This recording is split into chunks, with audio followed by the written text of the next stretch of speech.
नमस्कार मित्रांनो, श्रद्धाज किचन मध्ये तुमचं स्वागत आहे। मी आज तुमच्यासाठी घेऊन आले आहे चविष्ट आणि चटकदार असा चिवडा। तर चला पुरूया जिवेचे चोचले। आपल्या चिवड्यासाठी लागणार आहे हे दगडी पोहे आमच्या इकडे म्हणतात, काही लोक भाजके पोहेही म्हणतात। हे 1 किलो घेतलेले आहेत। हे मी चाळून स्वच्छ निवडून घेतलेले आहेत। आपल्या चिवडा बनवण्यासाठी काय काय तळणीच्या गोष्टी लागणार आहेत ते मी तुम्हाला सांगते। हे मी पावशर सुकं खोबरं घेतलेले आहे, तशा अशा बारीक चकत्या केलेल्या आहेत।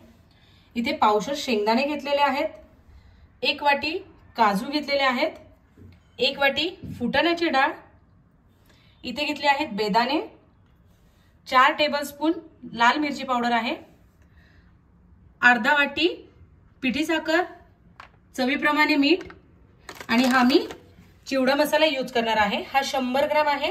हा 1 किलो साठी आपण हा पूर्ण पॅकेट वापरणार आहोत। त्याचबरोबर आपल्याला पाव किलो तेल लागणार आहे, ज्यामध्ये आपण शेंगदाणे, खोबरं, काजू या गोष्टी तळून घेणार आहोत। इथे कढईत मी पाव लिटर तेल तापायला ठेवलेलं आहे आणि आपलं तेल छान तापलेलं आहे। आता आपल्याला मंद मीडियम गॅसवर आपल्याला ज्या ज्या गोष्टी तळायच्या तर मी तुम्हाला दाखवून देते।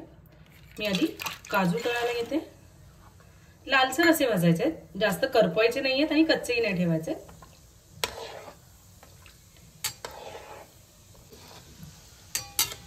तुम्ही बघू शकता आपले काजू छान लालसर झालेले आहेत। आता मी याला काढून घेते। आता मी शेंगदाणे तळून घेते। हेही असे लालसर असे भाजायचे आहेत, तळून घ्यायचे आहेत। तुम्ही बघू शकता आपले शेंगदाणे छान लालसर असे तळले गेलेले आहेत। तर हेही मी काढून घेते। आता आपण खोबरंही लालसर असं तळून घेऊया।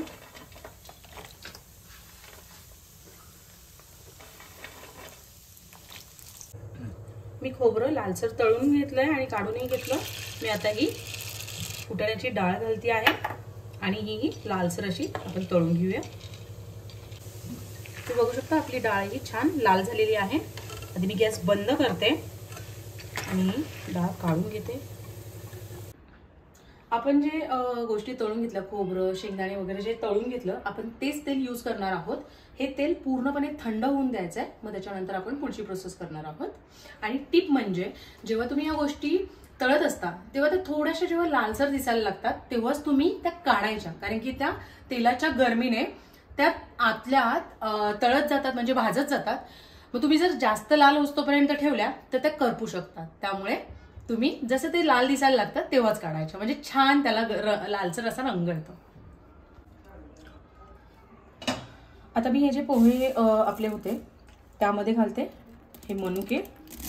1 वाटी मनुके आहेत हे। यातच घालणार आहे अर्धी वाटी पिठी साखर,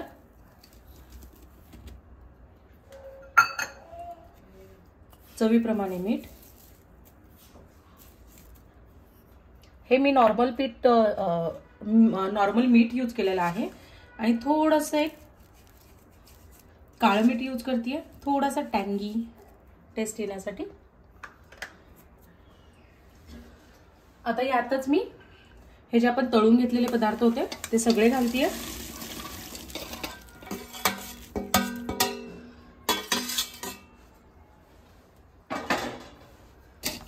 हे छान मिक्स करूया।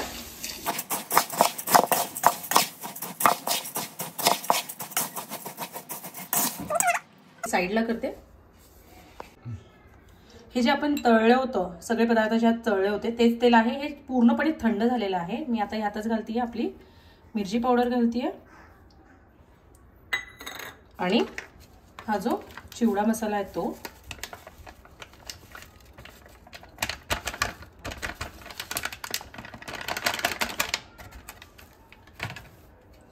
आपण आता छान मिक्स करून घेऊया।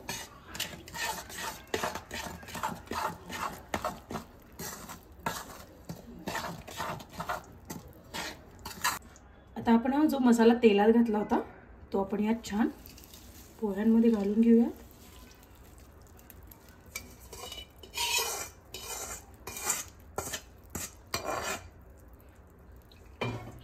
हे छान मिक्स करून घेऊया।